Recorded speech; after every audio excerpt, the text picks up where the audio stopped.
वालेकुम जी, मेरा नाम डॉक्टर बिलाल। आज की डिस्कशन का जो टॉपिक है वो है कार्पल टनल सिंड्रोम, जिसको हम आम ज़ुबान में हाथों का सुन्न होना भी कहते हैं।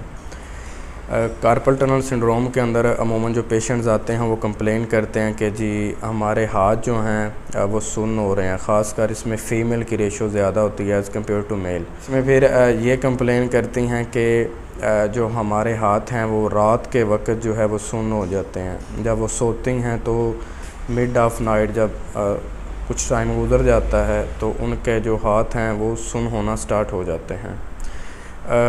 हाथों के सुन्न होने की बहुत सी वजूहात हो सकती हैं, लेकिन जिस वजह पे आज हम बात करेंगे वो है कार्पल टनल सिंड्रोम, जिसको हम शॉर्ट फॉर्म में CTS भी कहते हैं। कार्पल टनल सिंड्रोम में बेसिक एक नर्व होती है। नर्व की कंप्रेस होने की वजह से जो है वो उसको ऐसा फील होता है कि जैसे उनके जो हाथ वो सुन्न हो रहे हैं। उसमें भी फिर ये है कि कंप्लीट जो उसका पूरा हाथ है वो सुन्न नहीं होता। कंप्लीट हाथ सुन्न होने की कुछ और वजूहात होती हैं, लेकिन अगर तो कार्पल टनल सिंड्रोम है तो उसमें आपका ये वाला अंगूठा जो है इसमें सुन्नपन महसूस होगा। फिर आपकी जो ये वाली फ़िंगर है इसमें सुन्नपन महसूस होगा। फिर ये वाली फ़िंगर जो है, ये 3 फिंगर और जो ये वाली फ़िंगर है इसकी जो हाफ़ है अंदर वाली साइड, पेशेंट जो हैं वो कंप्लेन करते हैं जी रात को जो है, दिन में तो ठीक रहता है लेकिन रात के वक्त जो है हमारा हाथ जो है वो सुन्न हो रहा है। रात के वक्त जब आधी रात गुज़र जाती है तो उनको ये महसूस होता है, तो वो उनकी नींद भी डिस्टर्ब होती है, वो उठ जाते हैं। फिर वो अपने हाथ को ऐसे ऐसे हिलाते हैं या कुछ मुट्ठी को बंद करके खोलते हैं या थोड़ी सी स्ट्रेचिंग देते हैं, जिससे उनको रिलैक्सेशन फ़ील होता है। हाथों के सुन्न होने की बहुत सी वजूहात हो सकती हैं, लेकिन आज हम जिस पे बात करेंगे वो है कार्पल टनल सिंड्रोम, जिसको शॉर्ट फॉर्म में STS भी कहते हैं। कार्पल टनल सिंड्रोम के अंदर क्या होता है कि एक नर्व होती है जिसको हम मीडियन नर्व कहते हैं, वो कंप्रेस हो जाती है, जिसकी वजह से उसका ये जो अंगूठा है पेशेंट का, ये और इसके साथ वाले फिंगर, फिर ये 3rd फिंगर, फिर इसके जो ये साथ है इसकी हाफ़ फिंगर, ठीक है।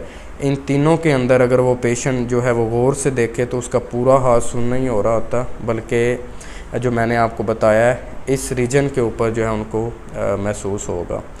ये वाली फ़िंगर का सुन्न होना या साइड से इधर, ये किसी और वजूहात की वजह से होता है, क्योंकि इस फिंगर की नर्व रूट जो सप्लाई है वो कोई और है। इसको हम अल्नर नर्व कहते हैं। जो छोटी उंगली है लिटिल फिंगर, इसको अल्नर नर्व सप्लाई करती है। इसका अगर ये सुन्न हो रही है तो इसमें आपकी गर्दन में कोई इशू हो सकता है, वहाँ पे कोई नर्व आपकी कंप्रेस हुई हुई हो सकती है। लेकिन अगर कार्पल टनल सिंड्रोम है तो कार्पल टनल सिंड्रोम के अंदर मैंने आपको जो बताया, ये अंगूठा, ये वाली फ़िंगर, ये वाली फ़िंगर और ये आधी फ़िंगर, अगर ये आपकी सो रही हैं, अगर आप गौर से देखें, अगर इनमें इशू है तो आपको कार्पल टनल सिंड्रोम है। अब जो इसके अंदर नर्व कंप्रेस होती है, वो जो हमारी कलाई है उसके इस हिस्से के अंदर जो है वो नर्व आपकी कंप्रेस होती है। अब यहाँ से नर्व कंप्रेस होने की वजह क्या है, यहाँ से एक बैंड गुज़रता है, उस बैंड के नीचे से जो है वो मीडियन नर्व गुज़रती है।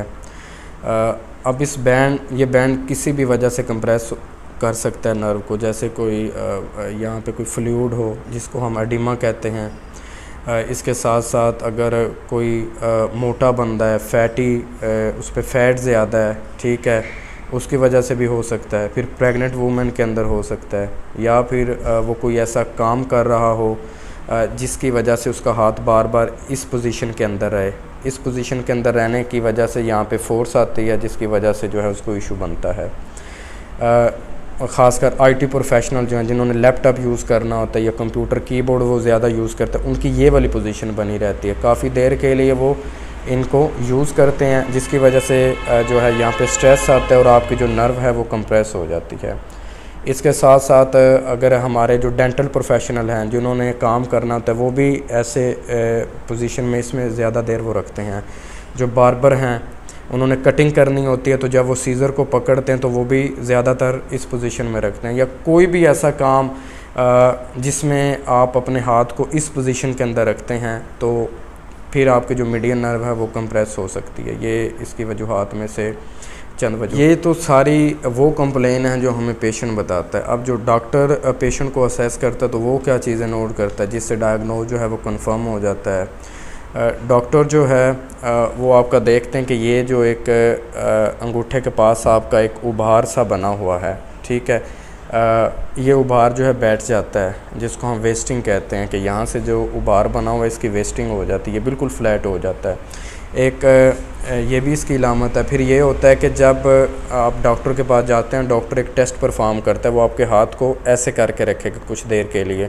जब थोड़ी देर के लिए आपके हाथ को ऐसे करेंगे तो आपको जो है आपका हाथ जो है वो सुन होना स्टार्ट हो जाएगा, आपको ये फ़ील होना स्टार्ट हो जाएगा कि मेरे ये जो फिंगर्स हैं, हाथ हैं, वो सुन हो रहा है। फिर इसके साथ साथ जहाँ पे ये बैंड होता है, यहाँ पे हम टैप करके भी देखें, थोड़ी देर टैप करें तो इससे भी हमें जो है वो सुन होने का एहसास जो है वो फ़ील होना स्टार्ट हो जाता है। अब फिर इसको कंफर्म करने के लिए हम एक टेस्ट परफॉर्म करवाते हैं, जिसको NCS कहते हैं, नर्व कंडक्शन स्टडी। उससे भी पता चल जाता है कि मीडियन नर्व जो है वो कहाँ से कंप्रेस है, कितनी कंप्रेस है। तो ये एक टेस्ट परफॉर्म डॉक्टर हज़रात रिकमेंड करते हैं कि आप ये टेस्ट करवाएं। अब बात करते हैं ट्रीटमेंट की। तो ट्रीटमेंट के अंदर 2-3 ऑप्शंस जो हैं वो होते हैं। फ़र्स्ट में तो मेडिकेशन के थ्रू ट्रीटमेंट किया जाता है। अगर उससे रिलीफ़ नहीं होता तो डॉक्टर जो हैं वो फ़िज़ियोथेरेपी के लिए रेफ़र करते हैं। फ़िज़ियोथेरेपी में फिर मुख्तलिफ़ जो है मोडिलिटीज़ अप्लाई की जाती हैं, एक्सरसाइज परफॉर्म की जाती हैं, थोड़ी स्ट्रेचिंग करवाई जाती है लाइट सी। फिर एक ब्रेस यूज़ किया जाता है, जिसको आप शिकंजा कह लें। उससे क्या होगा, आपका हाथ जो है सीधा रहेगा और यहाँ पे जो आपका प्रेशर है ना वो कम होगा। जब प्रेशर कम होगा तो ऑटोमेटिकली जो है वो नर्व कंप्रेस नहीं होगी, तो आपको जो सुनपन का एहसास है वो कम होगा या बिल्कुल ख़त्म हो जाएगा आहिस्ता आहिस्ता। अब ये सारी चीज़ें, अगर इन चीज़ों के साथ भी रिकवरी नहीं आती, पेशेंट को आराम फ़ील नहीं होता, तो फिर डॉक्टर जो हैं वो सर्जरी की तरफ रेफ़र करते हैं। फिर सर्जरी करके जो है यहाँ पे जो कंप्रेशन आया हुआ होता है उसको ख़त्म किया जाता है। तो आज की वीडियो का अगेन वही मकसद कि आपको अवेयरनेस दी जाए, आपको एजुकेट किया जाए। ये बड़ा ज़रूरी है। बड़े मिसकंसेप्शन बनाए गए हैं, पेशेंट्स को पता ही नहीं होता। हमारे यहाँ पे जो डॉक्टर हैं वो अपने डोमेन में रह के काम नहीं करते, ख़ुद से ट्रीट करते हैं अगर उनकी डोमेन में नहीं भी आ रहा। मुख्तलिफ़ डॉक्टर्स हैं, उनकी स्पेशलाइज मुख्तलिफ़ चीज़ों के अंदर होती है। तो जो जिस चीज़ का स्पेशलाइज है उस डॉक्टर को चाहिए कि वो उसी के अंदर जो है पेशेंट को लेके चले। एट दी एंड क्या होता है, डॉक्टर का कुछ नहीं जाता, एट दी एंड जो पेशेंट है वो सफ़र करता है, पेशेंट को मुश्किलात आती हैं। वो इतना ज़्यादा वो मसला बन गया होता है कि ऑपरेट होता है, और सम टाइम तो ऑपरेट से भी जो है वो मसले हल नहीं होते। तो अपने प्रॉपर डॉक्टर को असेस करवाएं। जब आपको ये फीलिंग आए जो आपको मैंने आज इलामात बताई हैं, जो मैंने डिस्कस किया है, तो अपने किसी न्यूरो को, फिज़ियोथेरेपिस्ट को, इनको चेक करवाएं और अपना बर वक्त इलाज कराएं। खुदा हाफिज़।